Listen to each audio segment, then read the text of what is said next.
మహిళలంటే ఆది పరాశక్తి, మనం ఎందులో కూడా తగ్గేదే లేదనే మాదిరిగా ఈరోజు దూసుకుపోతున్నాం ఒక రాకెట్ లాగా.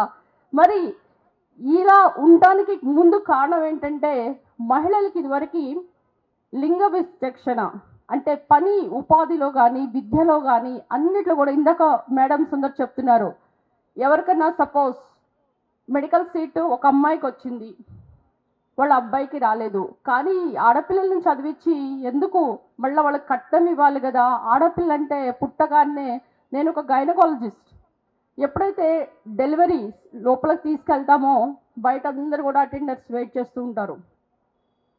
వాళ్ళందరూ కూడా టెన్షన్, అమ్మాయి పుడతాడా అబ్బాయి పుడతాడా.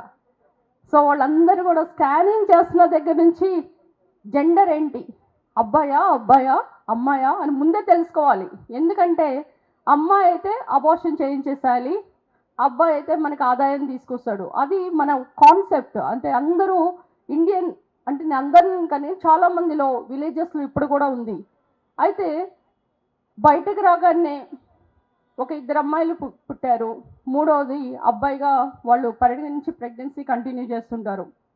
అయితే నేను ఒక పేషెంట్ డెలివరీ చేసినప్పుడు ముగ్గురు అమ్మాయిలు, తర్వాత అబ్బాయి పుడతాడని వాళ్ళు సమ్ టైలర్స్, ఇద్దరు ముస్లిమ్స్.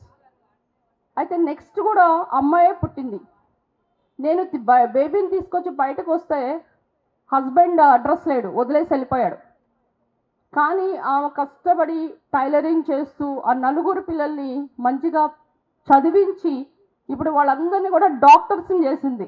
అది మహిళా శక్తి అంటే. ఒక టైలర్ కనుక ఆడదంటే అబల కాదు సబల, కనుక ఆడపిల్లగా పుట్టావని నువ్వు బాధపడకుండా ఆడపులిగా తిరగబడు, మరి నీతో పాటు నలుగురికి సహాయం అందించు, అది నువ్వు చేయాల్సిన ఆడపిల్లగా నీ ధర్మం.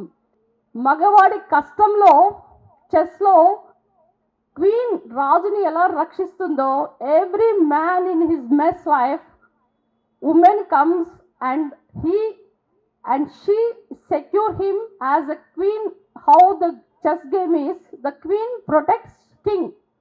కనుక మనమే మగవాళ్ళని ప్రొటెక్ట్ చేసేదని మాత్రం గర్వంగా నేను చెప్తాను. కనుక ఆడపిల్లలని మనం ఎప్పుడు బాధపడకూడదు. ఎందుకంటే ఆ కాలంలోనే 1975లో లింగ విచక్షణ ఉంది, విద్యా బుద్ధులు అందరికీ అందట్లేదు, మరి పని గంటలు పెరిగినాయి, అంతేకాకుండా మానవ హక్కులు లేవు, వీళ్ళకి ఆహారం అందకుండా మరణిస్తున్నారు చాలామంది. కుటుంబ నియంత్రణ, చాలామంది చెప్తున్నారు కదా లేడీసే పని చేయాలని.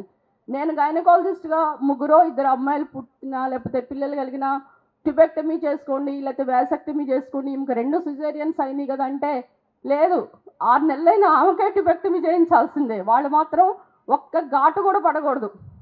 అంటే ఏంటి ఇక్కడ ఇంకొకటి ఏంటంటే, నువ్వు ఎంతైనా పని చెయ్యి, నువ్వు డాక్టర్ అవ్వు, యాక్టర్ అవ్వు, పొలిటీషియన్ అవ్వు. ఇప్పుడు నా రోల్ కూడా అంతే. నేను మొన్నటి వరకు మైలవరంలో ఇన్ఛార్జిగా ఉన్నాను.